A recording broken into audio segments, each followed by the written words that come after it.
And I want to bring in Mia Bloom, professor with the Center for Terrorism and Security Studies at UMass Lowell. Professor, pleasure to see you. Thank you. Thank you so much for having me. So as a reality check here, this man accused of the shootings over the weekend pledged allegiance to ISIS, but wasn't necessarily linked to the group. But that's what we're worried about, right? Well, the worry is that we're seeing copycat killers.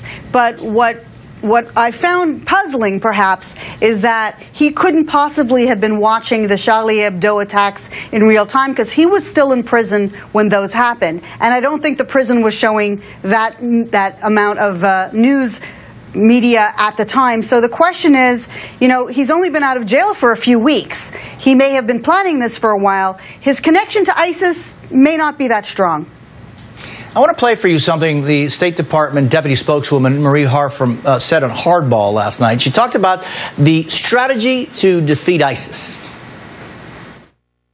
We're killing a lot of them, and we're going to keep killing more of them. So are the Egyptians, so are the Jordanians. They're in this fight with us. But we cannot win this war by killing them. We cannot kill our way out of this war. We need, in the longer term, medium and longer term, to go after the root causes that leads people to join these groups, whether it's lack of opportunity for jobs. We're not going to be able to stop that in our lifetime or 50 lifetimes. There's always going to be poor people. There's always going to be poor Muslims. And as long as there are poor Muslims, the trumpet's blowing. They'll join.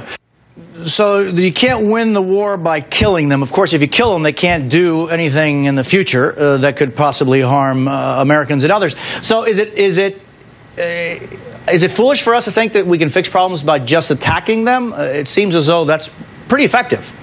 Well, you know, the old adage is that if killing them is kind of the hammer, but not every problem is a nail. And so killing them may just generate more recruits, more martyrs, and it creates this cycle of violence. It's not just a question of trying to address the underlying root causes, because we see when you look at terrorists across the globe, through Al-Qaeda, ISIS, you're not only dealing with poor, uneducated people. With ISIS, I think you are. With Al-Qaeda, you had a lot of educated millionaires on 9/11. So I think we need to have a multi-pronged approach that makes joining the group less attractive. And one of the ways we do that is by making terrorism known, making it known what being involved actually is like, and not the fantasy of what it's like. That's true, but if also you know that if you join this group, you are probably going to get blown into smithereens, it does act as a deterrent a lot of times. Unless you're actually seeking martyrdom, if that's what you want. That's a very good point.